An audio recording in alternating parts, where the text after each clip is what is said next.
दर्शकवृन्द नमस्कार। एबिसी चेकको नयाँ श्रृङ्खलामा यहाँलाई हार्दिक स्वागत छ।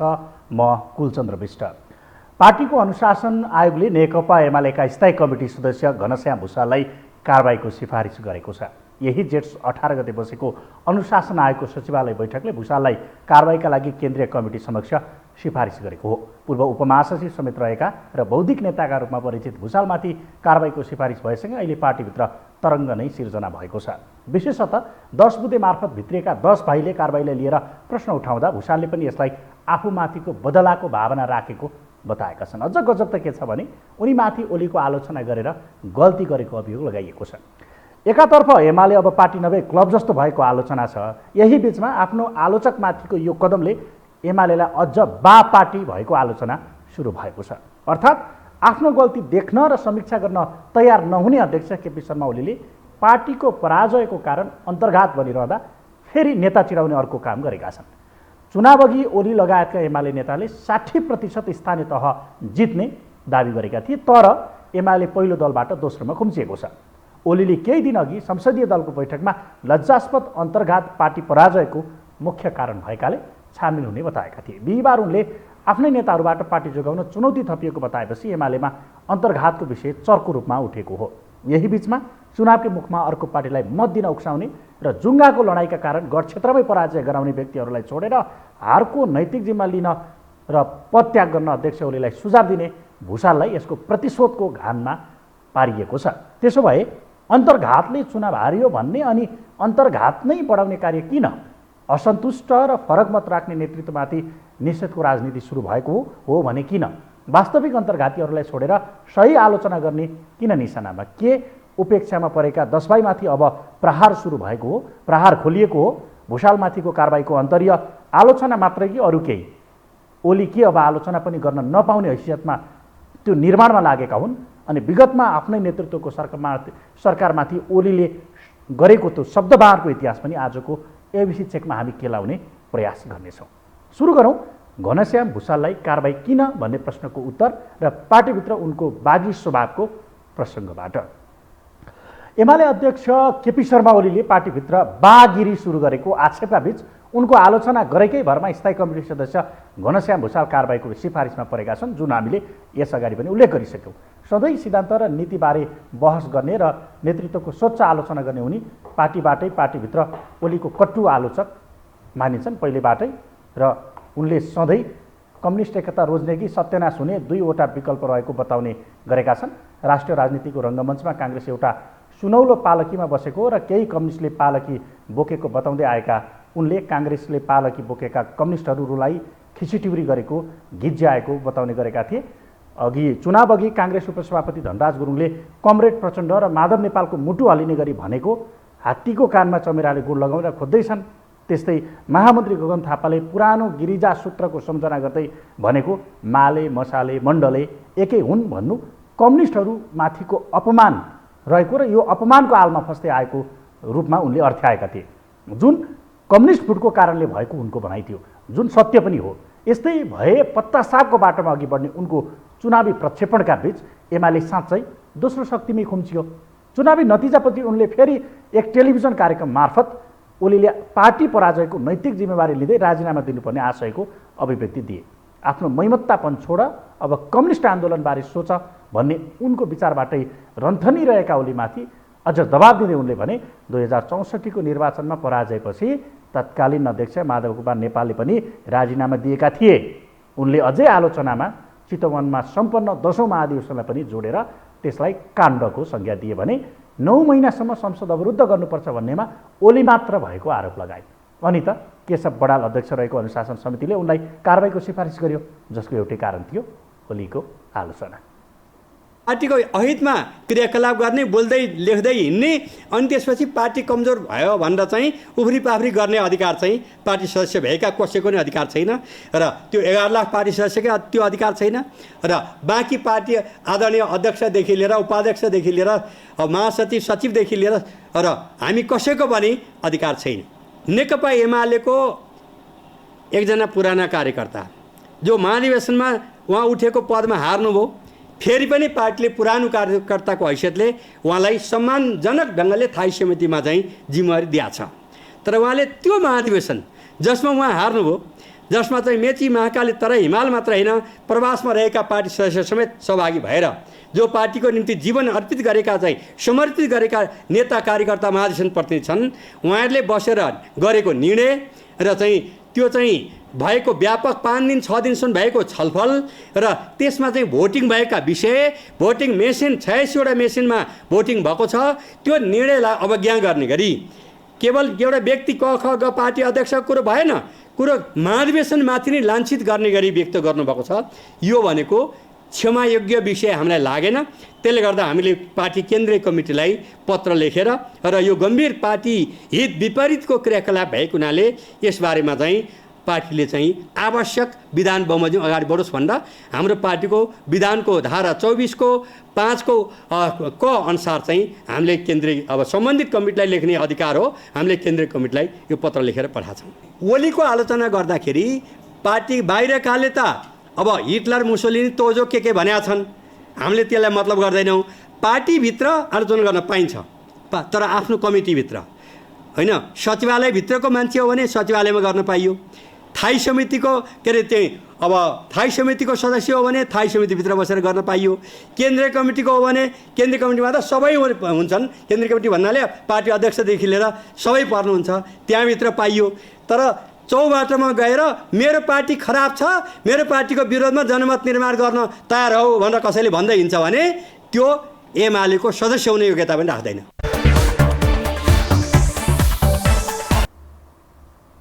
त्यसो भए के कम्युनिस्ट एक हुनुपर्छ भनेर भुसालले गलत बोले?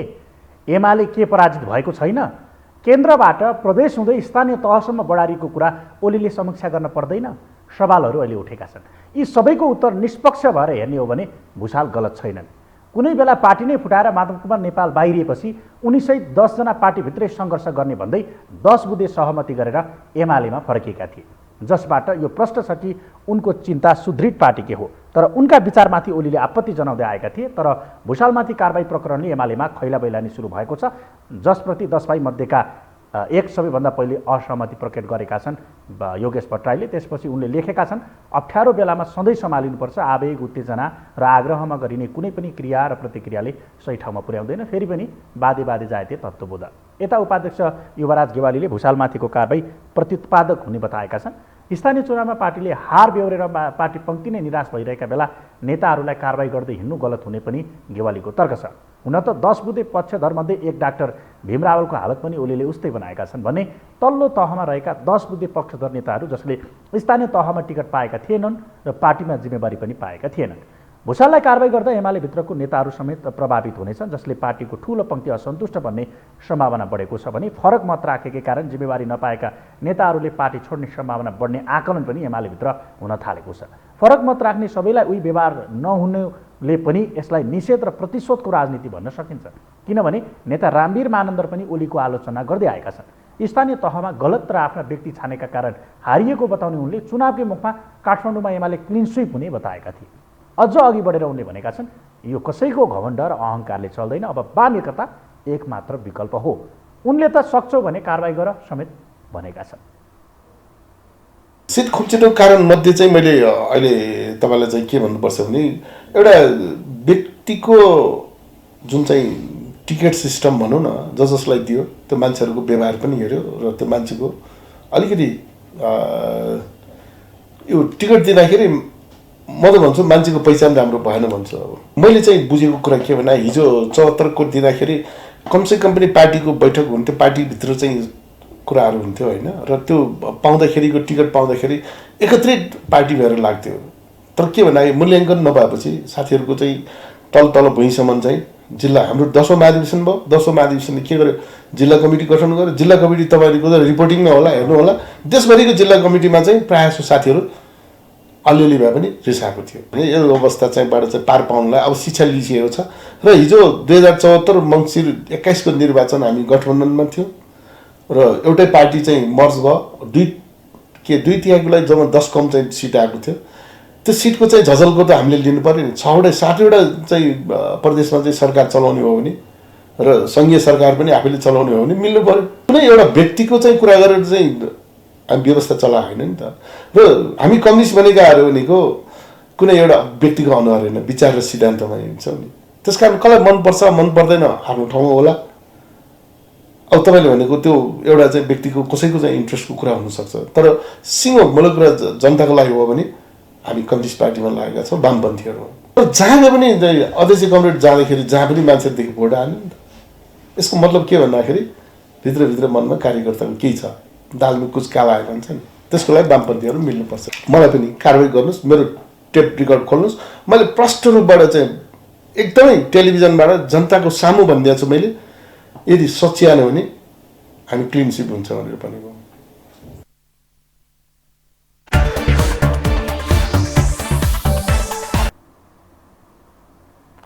यही अवस्था कास्कीको पोखरामा पनि भयो।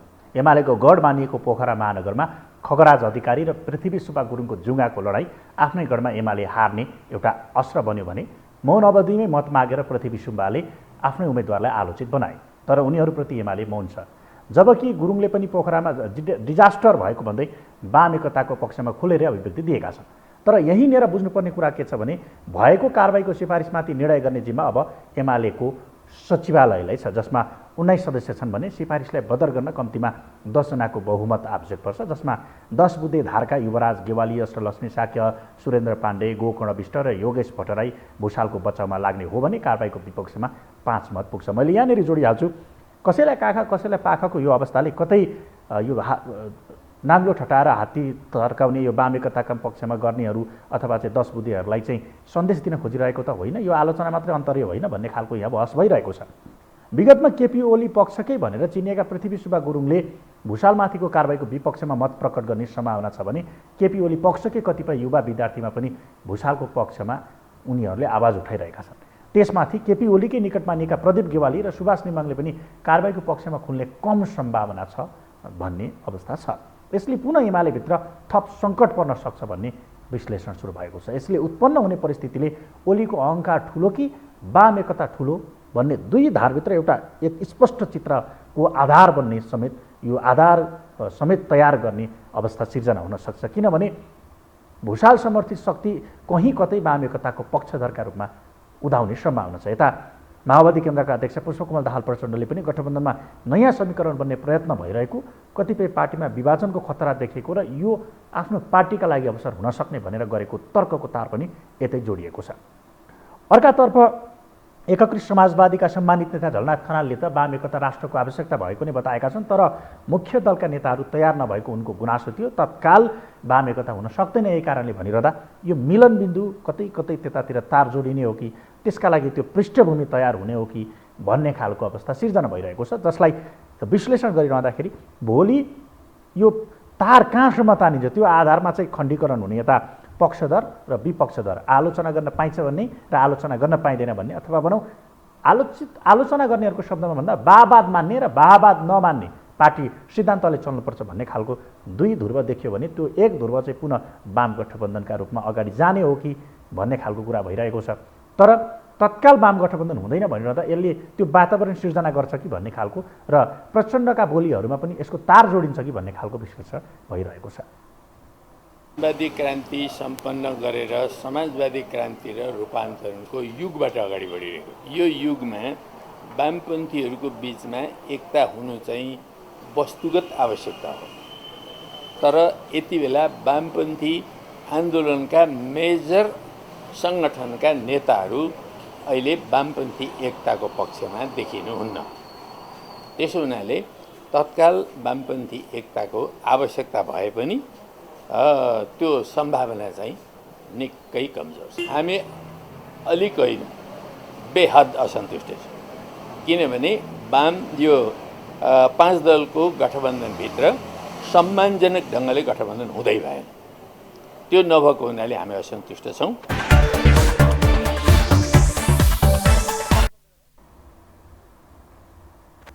यसलाई विभिन्न अर्थबाट अर्थाइएको छ, विभिन्न दृष्टिकोणबाट अर्थाइएको छ। एकातर्फ यो चाहिँ निषेधको राजनीति सुरु भयो, यस अगाडि पनि खल्तीबाट नाम निकालेर केन्द्रीय समिति छानिएको भनिरहँदा हिजो 10 बुँदे भनेर पार्टीभित्रै सङ्घर्ष गर्छु भनेर आउनेहरूलाई उपेक्षा गरियो भनिरहँदा कतै यो उपेक्षा अघि मैले भने यो नाङ्लो ठटाएर हात्ती तर्साउने खालको छ कि अथवा वाम गठबन्धन भनेर बिचबिचमा औपचारिक अनौपचारिक कुरा गरिरहनेहरूप्रति सचेत हो है तिमीहरू भन्ने खालको छ कि भन्ने पनि देखिन्छ। किनभने यो जुगाको लडाइँका कारणले पार्टीहरू हारेका अन्य स्थानमा पनि छन् जसतर्फ उनीहरूले यो समीक्षा गर्न सकिरहेका छैनन्। यो बिचमा थप हामी कुराकानी गर्दैछौँ। यति बेला एमाले नेता डाक्टर भीम रावल हाम्रो प्रत्यक्ष टेलिफोन सम्पर्कमा जोडिन्छ। डाक्टर साहब, यहाँलाई एबिसी चेकमा स्वागत छ। धन्यवाद। अब यो पछिल्लो समय अब हिजो मात्रै यो सिफारिस भएको छ, 18 गते सिफारिस भएको छ नेता घनश्याम भुषालमाथि कारबाहीका लागि। यसले चाहिँ डाक्टर साहब के एमालेभित्र निषेधको राजनीति सुरु भएको भनेर पनि भनिरहेका छन्। अध्यक्ष ओलीको आलोचनाकै आधारमा कारबाही पनि भइरहेको अवस्थालाई कसरी बुझ्नुहुन्छ तपाईँ? यसलाई के टिप्पणी गर्नुहुन्छ? सबभन्दा पहिले त त्यो सिफारिसमा के लेखिएको छ त्यो के हो त्यो नै मलाई जानकारी छैन, पहिलो कुरा। दोस्रो कुरा, त्यो अनुशासन आयोगले त्यो सिफारिस गरिएको जुन भनिएको छ तत्सम्बन्धमा पार्टीको सम्बन्धित कमिटीको भनाइ के हो त्यो पेश भएर त्यो बैठक भएको पनि कुनै जानकारी छैन। त्यस कारणले त्यो समग्रमा त्यो के हो भन्ने कुरा थाहा पाएदेखि स्पष्ट भन्न सकिन्थ्यो। तर पनि म के भन्छु भने अहिलेको अवस्था भनेको अब आम निर्वाचनको लागि पार्टीले तयारी गर्नुपर्ने। यो स्थानीय तहको निर्वाचनमा जे जस्ता परिणामहरू आए, कहीँ पराजय भयो होला, कहीँ के भएको होला, त्यसको समीक्षा गर्ने, पार्टीलाई बलियो बनाउने, देशमा वामपन्थी शक्तिलाई बलियो बनाएर राष्ट्रको हित र स्वाधीनताको रक्षा गर्ने, त्यतातिर गम्भीर रूपमा सोच्नुपर्ने बेला हो। अब यहाँ कसले आलोचना गर्यो भनेर कारबाही गर्ने, को मन परेन भनेर कारबाही गर्ने, यस्तो कुराले यति बेला नेकपा एमालेको लागि कुनै लाभप्रद काम होला जस्तो मलाई लाग्दैन। डाक्टर साहब, मैले यहाँनिर रोकेँ। उहाँले प्रश्न भन्नुभएको छ जहाँ जहाँ आलोचना गर्ने हो त्यहाँ आलोचना गर्दा स्वीकार्य छ, तर बाहिर चोकमा गएर गर्न पाइँदैन भनेर एउटा टिभी अन्तर्वार्तालाई सङ्केत गरेर यो भनिएको छ। र यसो भनिरहँदा अब चाहिँ तपाईँहरू जो चाहिँ पार्टीभित्रै सङ्घर्ष गरेर आउँछु भन्ने यसै पनि उपेक्षामा परिरहनु भएको, तपाईँहरूलाई चाहिँ पिल्न खोजिरहेको भनिरहँदा अब चाहिँ यो जो 10 जना तपाईँहरू आउनुभएको थियो उहाँहरूप्रतिको केन्द्रित प्रहार हो कि भन्न पनि सकिने अवस्था भइरहेको छ। तपाईँ कसरी बुझ्नुहुन्छ त्यसो भए? होइन, त प्रहार गर्ने व्यक्तिहरूले कहाँ के गर्नु खोजेको छ त्यो त गर्नेहरूलाई नै थाहा होला।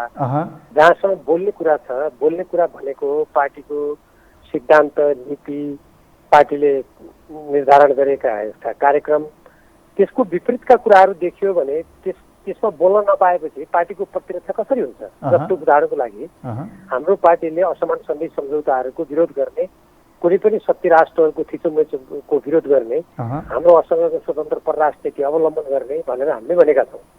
अब भोलि असमान सन्धि सम्झौता भएर कुनै देशको यहाँ प्रभुत्व रहेको मन लाग्यो भने अनि त्यो कुराको पार्टीले नबोल भनेको छ भनेर नबोल्ने हुन्छ। र यदि पार्टीको नीति, पार्टीका घोषित महाधिवेशनले तय गरेका कुराहरूको विरुद्धमा बोल्यो भने त्यो बेग्लै कुरा हुन्छ। होइन भने पार्टीको कुराहरूमा, पार्टीका नीति सिद्धान्तको बारेमा बोल्न पाउने, त्योसँग अमिल्दा कुराहरूको आलोचना गर्न सकिने कुरा त हाम्रो कुनै नयाँ कुरा त होइन, पहिलेदेखि नै भइराखेको कुरा हो। डाक्टर साहब, मैले यहाँनिर तपाईँले जस्तो नि प्रहार गर्यो कि भन्ने तपाईँको भनाइ छ। अब त्यो त प्रहार कसले किन गर्न खोज्यो सम्बन्धित व्यक्तिहरूलाई सोध्नु भए प्रश्न होला। डाक्टर साहब, अब पार्टीभित्र अध्यक्षले नैतिक जिम्मेवारी लिनुपर्छ हारको भनेर भन्न पाइन्छ कि पाइँदैन त? होइन, त्यो त अब छलफल गर्दाखेरि अहिले कहाँ जित भयो, कहाँ हार भयो, त्यसको समीक्षा गर्दाखेरि मान्छेहरूले आफ्ना धारणाहरू राख्न सक्छन्। अब धारणा राख्दाखेरि सम्बन्धित व्यक्तिले यो यस्तो हो, यो पराजयको कारण यस्तो हो भनेर सम्बन्धित व्यक्तिले खण्डन गरे पनि भइहाल्यो। अहिलेको आवश्यकता के हो, अहिलेको प्राथमिकता के हो, त्यो कुरामा ध्यान दिनु पर्यो। अर्को कुरा नि यसले अब ओलीबिन वाम एकताको अब हुन त अलिकति अर्ली होला यो निर्माण गर्छ भन्ने आकलन भएको छ। फेरि जो हामी चाहिँ वाम एकता चाहिन्छ भन्ने खालको जो बोलिरहनु भएको छ उहाँहरू चाहिँ एक पक्ष अर्को चाहिँ अर्को पक्ष जस्तो देखिरहेछ। कोही चाहिँ भन्नुहुन्छ तपाईँहरू अब वाम एकताको विकल्प छैन, कोही एउटा व्यक्तिको अहङ्कार इगोले हुँदैन भन्नुहुन्छ। यसले त अझ गन्जागोल अवस्था सिर्जना गर्दैन? यसले त पार्टीभित्र चाहिँ कुन बाटो जाने भन्ने झन् समस्या गर्दैन र? हामी कतातिर जानु खोज्दैछौँ पहिलो कुरा त्यो तय हुनु पर्यो। हामी यो देशमा नेपालको संविधानले पनि समाजवादी उन्मुख प्रणाली ल्याउने भनेको छ। हाम्रो पार्टीको घोषणामा हामीले समाजवाद ल्याउने भनेका छौँ। हाम्रा नीति तथा कार्यक्रम दलाल पुँजीवादको विरुद्धमा छन्। हामी स्वतन्त्र परराष्ट्र नीतिको पक्षमा छौँ। यी कुराहरूको आधारमा अगाडि बढ्ने हो नि। अब यी कुराहरूलाई प्राप्त गर्ने हो भने देशका कम्युनिस्टहरू एक हुनु पर्यो। किनभने कम्युनिस्ट पार्टीहरू शक्तिशाली भयो भने मात्रै त्यो समाजवाद आउँछ। अनि यो कथित उदारवादी प्रजातन्त्र या नव उदारवादी पुँजीवाद या ठुला शक्ति राष्ट्रहरूसँग गठबन्धन गर्ने मनस्थिति भएका वा त्यो दिशामा अगाडि बढेका राजनीतिक दलहरू कोही छन् भने उनीहरूले त देशमा समाजवाद ल्याउने होइन नि त। अनि देशका वामपन्थी हो भन्ने दस्तावेजमा मार्क्सवाद लेनिनवाद लेख्ने अनि सबै यसो पढ्दाखेरि एउटै सिद्धान्त लाग्ने अनि उनीहरू एकअर्कालाई शत्रु ठान्ने अनि जोसँग वर्गीय दृष्टिकोणबाट राजनीतिक दृष्टिकोणबाट शत्रुता हुनुपर्ने हो उनलाई मित्र ठान्ने। त्यस्तो तरिकाले अगाडि बढ्दाखेरि पनि कहीँ पुगिन्छ त। तर यहाँ त एक हुँ अब चाहिँ सुध्रिनुपर्छ नत्र पत्ता साफ हुन्छ भन्नेहरू त्यही आधारमा कारबाहीमा परे भनेपछि यसलाई कसरी बुझ्ने त? मैले चाहिँ त्यहाँ ल्याउन खोजेको तपाईँलाई। त्यसको त राम्ररी छिनोफानो गर्नको लागि अध्ययन विश्लेषण गर्न पर्यो, तथ्यहरूलाई पूर्वाग्रह रहित किसिमले राख्नु पर्यो र केलाउनु पर्यो, तब निष्कर्ष त्यसको उचित किसिमले निस्किन सक्छ। त्यो तथ्यहरू केलाएको त्यसमा छलफल भएको पार्टीमा मलाई त जानकारी छैन, हुन त म कमिटीमा नभएर मलाई थाहा नभएको पनि हुनसक्छ। तर हाम्रो पार्टीले विगतदेखि अप्नाएको विज्ञान सम्मत द्वन्द्वात्मक भौतिकवाद सम्मत र वस्तुगत सम्मत प्रणाली के हो भने कुनै पनि विषयमा घटना घटिसकेपछि या कुनै पनि परिघटनाहरू भएपछि सम्बन्धमा तथ्यहरूको आधारमा पार्टीभित्र गहन छलफल गर्ने अनि निष्कर्ष निकाल्ने हाम्रो त प्रणाली त्यही नै हो। अब अहिले त्यस्तो छलफल भएको त मलाई जानकारी छैन। डाक्टर साहब, र अन्त्यमा अब निर्वाचनको त एक किसिमले तपाईँहरूले समीक्षा पनि गर्नुभएको छ, अन्तर्घातको कुरा पनि आइरहेको छ, तपाईँ त्यसमा अपडेटै हुनुहुन्छ होला। अब तपाईँहरू भन्नुहुन्छ पहिलेदेखि नै ओली सुध्रिनुहोस्, केही बिग्रेको छ, अब समीक्षा गरौँ भन्नुहुन्छ। ओली चाहिँ हारको दोष तपाईँहरूमाथि थुपर्नुहुन्छ अथवा अन्य नेताहरूमाथि अन्तर्घात भयो भन्नुहुन्छ। यसले एमालेको भविष्य कस्तो बनाउला त्यसो भए? कुनै पनि कुराको निष्कर्ष निकाल्नुभन्दा अगाडि सबभन्दा पहिले त तथ्य हेर्नु पर्यो नि। अब तथ्य केलाएर त्यसको निष्कर्ष के निस्किन्छ भन्ने कुरा नहेरेर अब कुनै आग्रहबाट पूर्वाग्रहबाट या कसैलाई भनिहाल्नु भनेर यदि कसैले कसैलाई आरोप प्रत्यारोप गर्यो भने त त्यसले पार्टीलाई बलियो बनाउनु भन्दा कमजोर बनाउँछ, किनभने त्यसले अनावश्यक पारस्परिक आशंकालाई वृद्धि गर्छ। हामी कुनै त्यत्तिकै काल्पनिक रूपमा पारस्परिक आशंका बढाउँदै जाने किसिमको पार्टी विगतमा बनाएका हामीले होइनौँ। हामीले मार्क्सवाद भनेकै तथ्यबाट सत्य पत्ता लगाउने प्रणाली हो भनेर हामी भन्दै आएका छौँ। त्यसकारण यदि कसैले अन्तर्घात कहीँ गरेको छ भने पनि त्यो तथ्यसहित आएर प्रमाणित भयो भने त त्यसकोलाई कारवाही गरी भइहाल्यो नि। अब अन्तर्घात गर्यो भने त्यसै भन्ने अनि त्यसको तथ्यमा छलफलै नगरी कुनै एउटा टुङ्गोमा नपुगी अमुक व्यक्तिलाई कारवाही गर्ने यत्तिकै भनिदियो भने त त्यस्तो कुराले त पार्टीमा नराम्रो प्रणाली बस्छ, न त्यसले पार्टीभित्रको आन्तरिक एकतालाई बलियो बनाउँछ, न त्यसले आन्तरिक पारस्परिक विश्वासलाई नै बलियो बनाउँछ।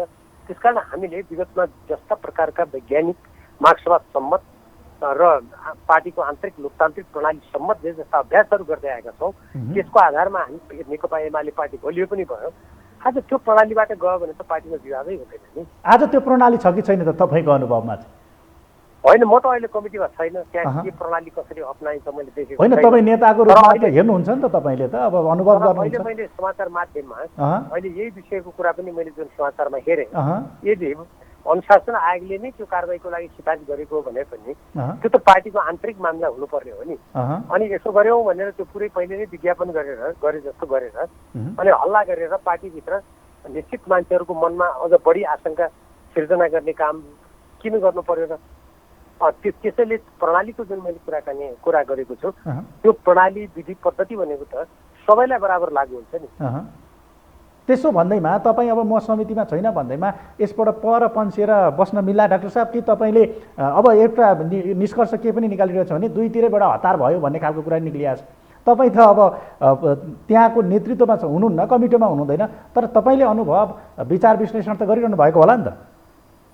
होइन, तपाईँले भन्ने कुरा ठिक हो। म कमिटीमा छैन भनेर पन्छिने वा विचार शून्य भएर बस्ने वा पार्टीका गतिविधि जेसुकै हुन् भनेर त्यो प्रति बेखबर हुने, उदासीन हुने हुन मिल्दैन भन्ने जुन तपाईँले आशयको प्रश्न सोध्नुभयो त्यो कुरा हो तपाईँको।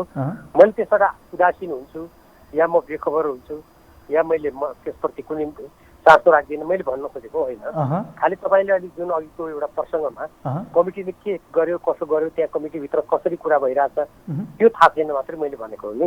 त्यो मैले पार्टीको सदस्यको हैसियतले पार्टीप्रति सरोकार नराख्ने, चासो नराख्ने अनि पार्टीका नीति तथा कार्यक्रमहरू कार्यान्वयन भयो कि भएनन् राष्ट्रको लागि त्यसले पालना गर्नुपर्ने कर्तव्यमा के भइरहेछ भन्ने कुरामा मैले निश्चित रूपमा गम्भीर रूपमा जहिले पनि हेर्छु त्यो त। हस् डाक्टर साहब, यहाँलाई समय र सम्मतका लागि धेरै धन्यवाद। धन्यवाद।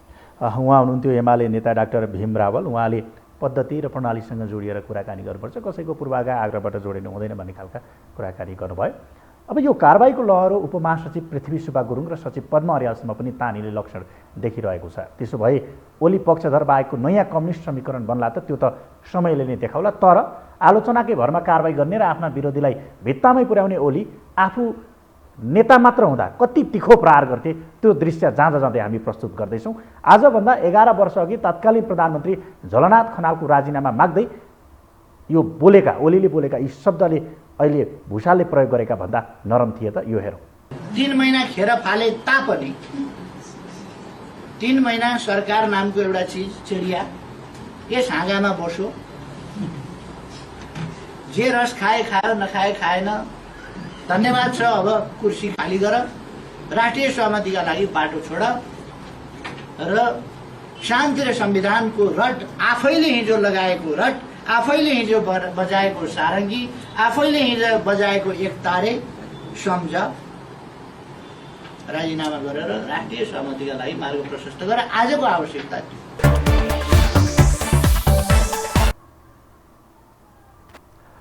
समग्रमा जब विपक्षीमाथि अथवा फरकमाथि मतमाथि दमन गरिन्छ तब सोध्नुपर्छ नेतृत्व तानाशाही बन्दै गयो भनेर।